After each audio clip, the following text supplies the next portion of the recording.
already. She's also here.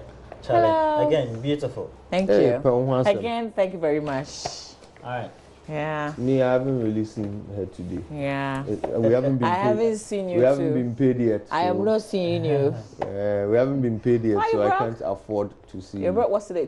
Oh, this is the last day. You notice how she hasn't realized Yeah. that we are near the end That's of the the month. whole idea, and everything. right? That's right. Who is broke? Nah. Hey, Nah. I'm cool. that's right. Yeah. Too bougie to be broke. Love it. Well, it's good to see you. How you doing? I'm okay. Yeah. I'm tempted, but I won't. Oh, say it. I won't charge you. You don't have to pay anything. I get a free pass. Yes. Okay, I love the print of your top. Thank it you. really suits you. You picked something that really flatters your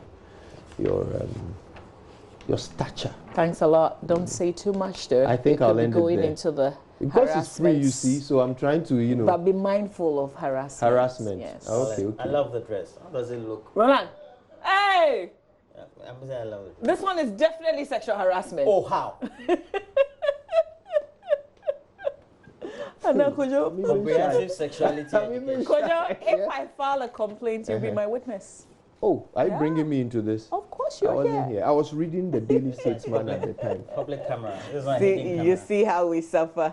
Even the witnesses say Hey, they do women's rights already. They suffer, you and who they suffer.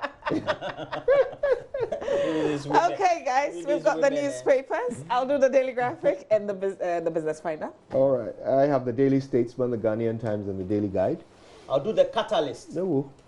This is the second time I'm seeing it. Yeah. Yeah. I'll do the Catalyst and the Daily Dispatch. I have a certain fondness for the Catalyst. Okay. All right, so let's Doesn't head in. get often, so. The Daily Graphic newspaper front page, making Ghana a business hub. Government unveils 7-point agenda. Also, Kumasi Shoe Factory contemplates closure.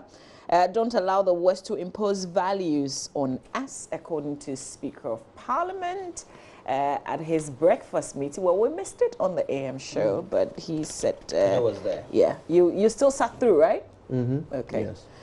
Cabinet approves $303 million for rural electrification, flood mitigation. Okay, I'm not sure we have the papers to show you, do we? That's what's on the front page of the graphic today. On the back page, UCC suspends lectures temporarily due to flood. That's what's on the back page of the Daily Graphic newspaper. And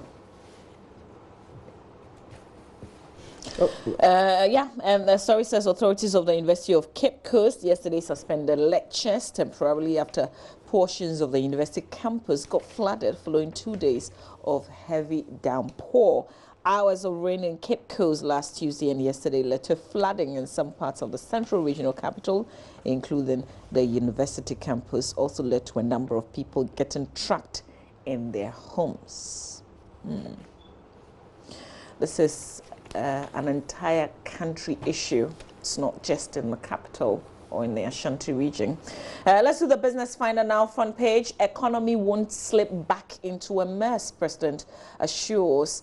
And he emphasizes government's commitment to prudently manage the Ghanaian economy and to ensure that it does not slip back into the economic mess that was bequeathed to him by the previous administration. Cabinet approves $200 million for flood management. There's also another story, and $103 million electrification projects for 582 communities. That's the summary of the market. Consumer price inflation. September was 7.6%, August 7.8%, okay, July 9.4%. You can look at interest rates, Ghana Stock Exchange, the currencies, and the commodities in the paper today. That's it for me. Okay, shall I go? Please do. I have the Daily Statesman, the Ghanaian Times Daily Guide. I'll start with the Daily Statesman. And this morning, banner headline, we've made giant economic strides. Ekufuado says sound management has provided funding for flagship programs. And I think that is an aspect of this discussion that perhaps we don't often touch on. The fact that this government, when it came in, had lots of new things that they intended to do. So in addition to doing business as usual, just running the economy and making it better, they also had these added on massive expenditure items that they are committed to. Sometimes we are not fair to them when we don't consider the impact that would have on revenue collection, on expenditure, and so forth. That and it on the has or speed that it would at which, have.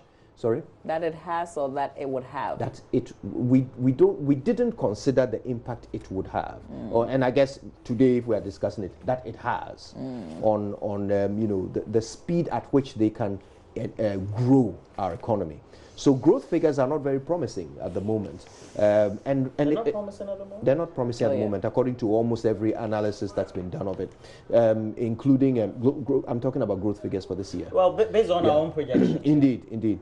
So yeah, and I think we need to be fair to government and consider the fact that these huge budget items that have become a part of their agenda naturally will have an impact on how fast the economy is supposed to grow. But the average citizen isn't really thinking about that. He's simply saying, my life has to be better. Yeah. My life has to be better today. Things are a lot more expensive, and that's what that's what the ordinary person like myself. I think at the end of the day, it's because those experiences are the micro level. But if you compare to what the MPP government inherited after 2016, and the figures from 2016 indicated there was a growth of 3.6%. Inflation was around 15 point something percent, and we had hit a deficit of 9 point something percent. So ultimately, they've done very well with it. I would say perhaps maybe they were ambitious with what the targets have been, and that is where maybe your comment about being unfair also to them. I mean, to be fair, if not for some of these large expenditure items, those targets wouldn't be that ambitious. They would be fair targets, but because there is so much else to be done, it's turned out that it's not been as easy as they thought. Yeah, that was a good advice. All right, okay, so Daily Statesman also has on the front page an opinion piece, Who Needs the Special Prosecutor? This is on page 10. It's fascinating. I haven't had a chance to read it all, but in essence, it's saying, among other things, that the selection of targets or cases that the special prosecutor wishes to engage on at the very beginning of its existence shows not the best judgment. Why must it always be the high-profile cases? Your cash theft hasn't come. You are not fully funded yet, fully staffed yet, fully equipped yet. Why not start with some of the lower-hanging fruit, the smaller cases that will take less resources to properly prosecute? Why start big when you are not yet big? What's it called? He used an expression. Why is that? Is that big corruption? Why go into the corruption? Sorry. Isn't corruption? Yes, but we're talking about which one can they fight well and get results immediately. And he uses an expression. He says, "Why go into the ring as a lightweight in a super heavyweight competition? Why would you not take a few gym lessons and build some muscle first?" So if the idea is, if you were to take some smaller cases that don't require so much resources, but you can do them diligently and win them and build your reputation as an institution and so forth, then you start to build support from other institutions. Then you can take on some of the bigger cases. Do you think that's what he's doing? No, I think he's actually he doesn't discriminate. Whatever the case, if he thinks that there's evidence, he goes for it. But I think there is a point to be made that the bigger cases, you need more in order to be able to successfully prosecute them. And as a result, so far, and I'm going to read a quote from the opinion piece, to date, in its short life, it has achieved, referring to the office, it has achieved much by way of noise-making, grandstanding, whining, and bluster, but very little else. I kind of disagree with that, bit of it. Of the opinion. Yeah, and I don't think we have a lightweight in there. If it's the office in terms of how old the office itself is, but the person running the office is not a lightweight at all. But is that all that it takes? Just the person running it? See, we've come a long way. The noises that he's made in the past has gotten us somewhere with the office. Otherwise, it would probably just be sitting there. And if we had is it not people just sitting there though? No, it's not just sitting there. Okay. If we had people making as much noise in the various branches, in terms of the other institutions, like we would go a long way. Because sometimes when you make noise and you appear, you are not afraid, because of obviously he has security in terms of tenure. Then the states, the authorities, the government will do the right thing, because they know that this guy is loudmouth. He'll go and say it, and everybody will be on me. So let me do my bit. I think we're all speaking as if that he hasn't been given the necessary structures. And well, actually, we are learning that he hasn't actually received a lot of the funding. No, right? He claims then. That's not the kind of thing you can lie about. Not all. Whether or not you received money, you can't lie about that. We deal with the budget, and he's been given the allocations. Did we also make too much of a big deal with his office when it is getting powers from the Attorney General? Has that become a problem, though? No, because is there any evidence that the special prosecutor is not entirely. I mean, he's not on his own entirely. What I'm saying is, has that yet caused any problems? Have we yet seen any difficulties as a result of that arrangement? But in his last interview, didn't he say that he was frustrated by that office? It was about these funds, wasn't it? Yeah. It's about how he's able to draw down access his budgetary allocated funds. Charlie. Anyway, interesting. Also, 582 communities to be connected to the national grid. It's been a long time since I heard of big national grid connection exercises. It's something that we used to do very well under former President Rawlings and so forth. Let's hope that we can do more. All right, two quick sports stories from the back. This is about the Lionesses. Tony Duggan returns to England squad for Germany and Czech Republic friendlies. Prolific striker, Tony Duggan. Oh, did we win that game against Chelsea? Shh, we're not talking about it. FIFA decision could kill Africa Cup of Nations, and this is a scheduling problem that they believe might end up causing problems for the Africa Cup of Nations, because the 2021 World Cup in China is happening in the same year. Okay. All right, Ghanaian Times real quick. Banner headline this morning. Action against tax defaulters. GRA bags 3.5 million Ghana cedis in recent compliance exercise. Oh, you see how just enforcing the law can suddenly yield results. Okay. Self-acclaimed pastor in court for allegedly stealing 60,000 Ghana cedis. When we allow pastors to acclaim themselves, that's what happens. Floods cause havoc in 8 districts. When we allow pastors to acclaim themselves, that's what happens. Okay, no. Yes, you're right. Go ahead. It's okay. All right. Yeah. Thank you. All right, so floods cause havoc in 8 districts in the central region. They have to acclaim themselves. And UCC I beg, don't go there. suspends lectures. That's on page 17 of the Ghanaian Times. You people, why? Pope Kagame determine who gets acclaim. So if you don't have a degree, you have no business being in the church. All right. Cabinet approves $200 million facility for Accra drainage sanitation project. Now, I saw somewhere. Sounds familiar. Yes. 200 million. I think last year there was a release from the chief of staff. Immediately there were the Accra flood. You remember last year? Yes. Yeah. First, we had the damage, then we had the release of funds to deal with it, or to, I don't know, prevent further damage. Okay. And this year we've done the same thing. I think even by So April. we are allergic to learning. That's basically what this demonstrates. But what do we use the monies for? How do we? No. Have the monies been used? Those ones that have been announced. Those are the questions we have to ask. Well, whatever we use it for, it doesn't permanently solve the problem. Aha. So you see, we should be checking what we use, because just by announcing that you've allocated 200, it actually means nothing if it's not fixing the problem. And the thing is that we need an estimate. If you look at what the content has been from the minister who is in charge, between 1.5 and $2 billion to ultimately solve the problem. Whether we have that to commit is another difficulty. Right, government introduces... We'll do this in piecemeal. Government introduces program for businesses to take advantage of ACTA, the African Community Free Trade Agreement, right? Yeah. Common Free Trade... I think they messed which one is it? The acronym up. Because I know that's what it should be. F. Yes. Oh, small Yes. capital. They seem to have misabbreviated the organization. That's what you get. Anyway, this is something that I think we should pay a bit more attention to. We should do a bit more reading of the AFTA documents Free trade, yeah. and understand how it actually affects all of us, and how as a country we can take advantage of being the hub for that particular agreement. Okay, daily guide is the last one from me, and we're on course. That's according to the president. Ghana, India share digital policy, and also NPP treasurer killed. That's the tragic story of the shooting in the western region.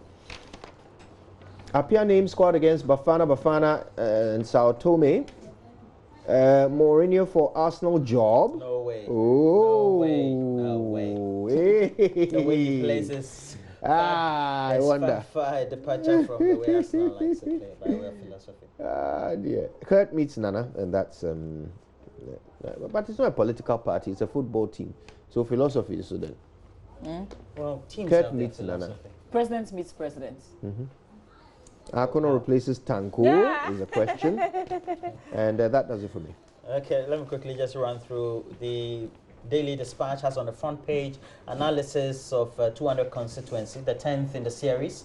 They're focusing on the Ashaman constituency. Can MPP reduce NDC's margin of some 16,000, or the MPP reduce NDC's margin of some 16,700 votes? Has a picture of the current MP, NS Nogbe. During the last primaries, his did not take place. And then we have the parliamentary candidate-elect for the MPP, Alhaji Baran, Labaran. He's the same person who contested the last time around. We also have on the front page of the Daily Dispatch newspaper, Peter Amawu agrees with Alex Mould. Government should not give Aka Energy $400 million tax holiday. Alban Bagbin on John Mahama. JDM now consults party elders. And you remember, Alban Bagbin alongside two others, E.T. Mensah and Cletus Avoka. They raised issues about when John Mahama was in office, his inaccessibility. Now let's look at the Catalyst. Catalyst has on the front page the story very much related to the NDC. Says, does MPP prove Mahama said he would scrap free SHS and I will resign? Up there, we have Jospong Group, Dr. Japong win awards.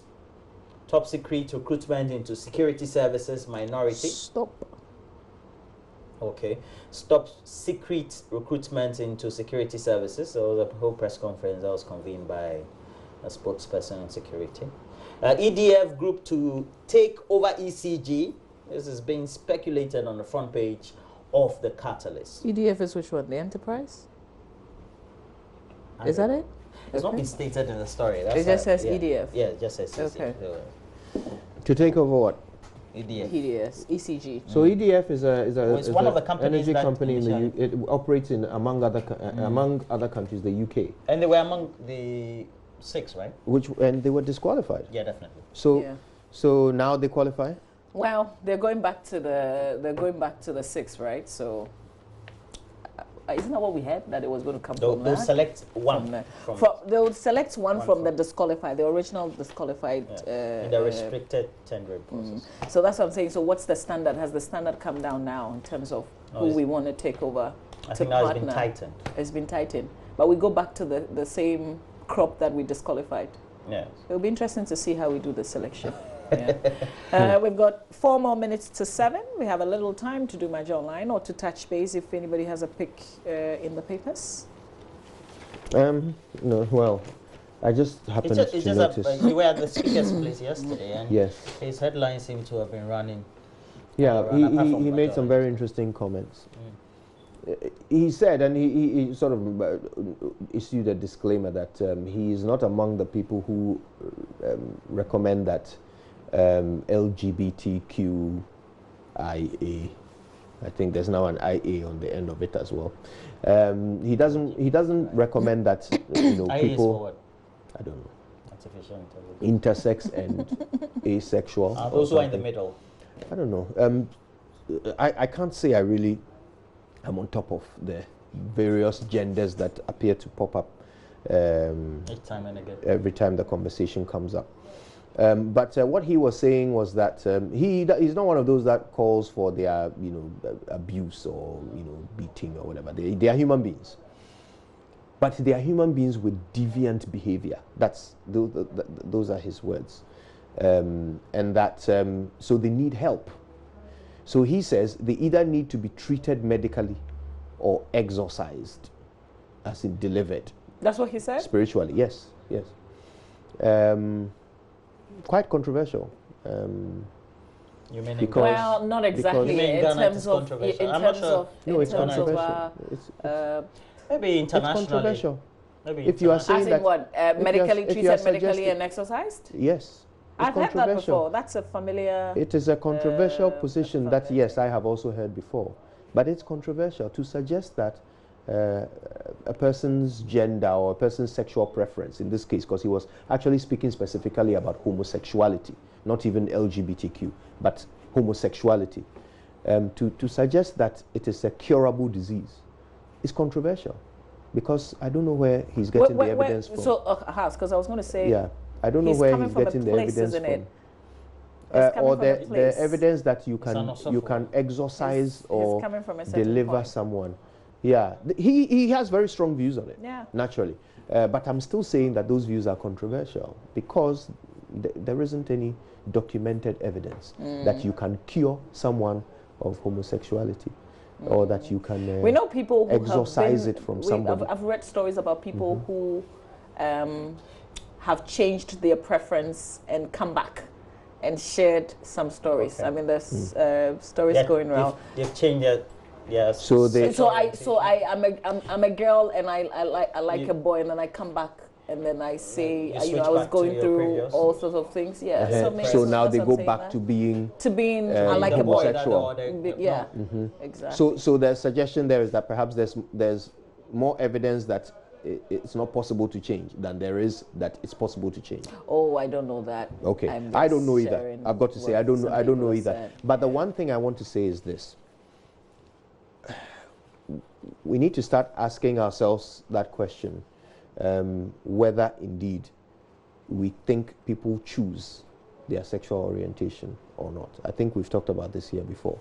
You say some people naturally feel people who are heterosexual, they didn't choose to be heterosexual. I didn't choose. I didn't make a decision. It wasn't the day when I thought I can either be homosexual or heterosexual. I choose heterosexual. I didn't choose. So you're saying it comes to them naturally. So if I didn't choose, why do I think gay people choose? We have to go. Maybe there's a conversation for another day. Stay with us. We've got sports, a lot of actions. Benedict is here right after this.